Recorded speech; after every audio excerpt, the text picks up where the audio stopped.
இன்றைக்கு சட்டமன்றத்திலே பட்டியலின மக்களுடைய ஒட்டுமொத்த குரலாக ஒலித்துக் கொண்டிருக்கின்ற ஒரே குரல், ஒப்பற்ற குரல் நம்முடைய தலைவர் ஜெகன்மூர்த்தியாருடைய குரல். இந்த மக்களுடைய குறைகளை கேட்டு அவருடைய தேவைகளை அறிந்து அதை சட்டமன்றத்திலே பேசி அரசாணையாக பெற்று தந்தவர் நம்முடைய தலைவர் ஜெகன்மூர்த்தியார். அம்பேத்கர் தொழில் முனைவோர் திட்டம் என்று ஒரு திட்டத்தை சட்டமன்றத்தில் பேசி அதை பெற்று தந்தவர் நம்முடைய தலைவர் ஜெகன்மூர்த்தியார்.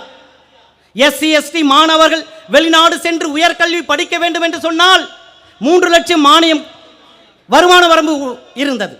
அந்த 3 லட்சம் போதாது 8 லட்சமாக உயர்த்தி தர வேண்டும் என்று சட்டமன்றத்தில் பேசி அதை பெற்று தந்தவரும் நம்முடைய தலைவர் ஜெகன்மூர்த்தியார். சட்டமன்றத்திலே தலைவர் அவர்கள் பேசியதற்கு முன்னால் வெளிநாடு சென்று உயர்கல்வி படித்தவர்கள் 2 பேர் தான்.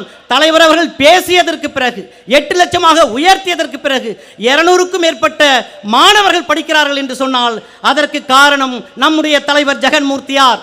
தாட்கோலோனுக்காக பேசினார், பழங்குடியின மக்களுக்காக பேசி பல திட்டங்களை பெற்று தந்தார். போக்குவரத்து துறைக்காக பேசினார். அது மட்டுமா சகோதரரே, காவல்துறைக்காகவும் பேசினார். 15 ஆண்டு காலமாக பதவி உயர்வு இல்லாமல் இருந்தார்கள் காவல்துறை. தலைவர் அவர்கள் சட்டமன்றத்திலே பேசினார். காவலர்கள் முதல்நிலை காவலராகும், முதல்நிலை காவலர்கள் தலைமை காவலராகும், தலைமை காவலர்கள் உதவி ஆய்வாளராகும், உதவி ஆய்வாளர்கள் காவல் ஆய்வாளராகும், காவல் ஆய்வாளர்கள் காவல்துறை கண்காணிப்பாளராகும். இன்றைக்கு பதவி உயர்வு பெற்றிருக்கிறார்கள் என்று சொன்னால் அதை சட்டமன்றத்தை பேசி பெற்று தந்தவர் நம்முடைய தலைவர் ஜெகன்மூர்த்தியார்.